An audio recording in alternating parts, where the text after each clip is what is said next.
ಗಾಳಿಪಟ ಈ ಫೋಟೋದಲ್ಲಿ ತೋರಿಸಿದ್ನಲ್ಲ ಅದೇ. ಆದರೆ ಹಾಗಾಗಿ ಇದು ಗಾಳಿಯಲ್ಲೇ ತಿರುಗುವಂಥ ಗಾಳಿಪಟ. ಇಲ್ಲಿ ನೋಡ್ರಿ ವಿದ್ಯಾರ್ಥಿಗಳ, ಹೇಯ್ ಚಿಟ್ಟು ಇಲ್ಲಿ ನೋಡ್ರಿ ಇಲ್ಲಿ, ಹೇಯ್ ನೋಡಿ. ಇದೊಂದು ಚೆನ್ನಾಗಿ ಅನಿಸ್ತೈತೆ, ಕೈಲಿ ಮಾಡಿರೋವಂಥದ್ದು.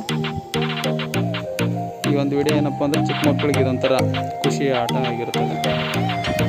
ಈ ಥರ ಗಾಳಿಪಟ ಮಾಡಿಕೊಟ್ಟು ಅವ್ರಿಗೆ ಒಂಥರ ಮನಸ್ಸು ಸಂತೋಷಪಡಿಸುವಂಥ ಕಾರ್ಯ ಆಗಿರುತ್ತದೆ. ಹಾಗಾಗಿ ಇದೊಂದು ಸ್ಟೇಟಸಲ್ಲಿ ನಿಮಗೆ ತೋರಿಸ್ತಾ ಇದ್ದೀನಿ ಲೈವಾಗಿ. ಹಾಗಾದರೆ ನಿಮ್ಮ ಊರಲ್ಲಿ ಈ ಥರ ಸೌಲಭ್ಯ ಇದ್ದರೆ ನಿಮ್ಮ ಮಕ್ಕಳಿಗೆ ಈ ಥರ ಮಾಡಿಕೊಡಿ. ಇದು ಒಂದು ರೀತಿ ಖುಷಿ ಪಡುವಂಥ, ಈಗ ಮಳೆಗಾಲದಲ್ಲಿ ಗಾಳಿ ಎಲ್ಲ ಬೀಸುತ್ತಲ್ಲ, ಮಕ್ಕಳಿಗೆ ಸಂತೋಷವನ್ನು ತರುವಂಥ ಕಾರ್ಯ ಆಗಿರುತ್ತದೆ. ಚಿಂಟು ಇಲ್ಲಿ ನೋಡಿರಿ, ಎಲ್ಲರೂ ನೋಡಿ. ಹಾಂ, ಬೆದ್ದು ಬಿಡ್ತೇನೆ, ನಾನು ರೆಡಿ ಮಾಡಿಕೊಡ್ತೀನಿ. ನಾನು ಈ ಕಡೆ ನೋಡಿರಿ. ಹಾಂ, ಓಕೆ. ಹಾಂ, ಥ್ಯಾಂಕ್ ಯು ಫಾರ್ ವಾಚಿಂಗ್. ಧನ್ಯವಾದ.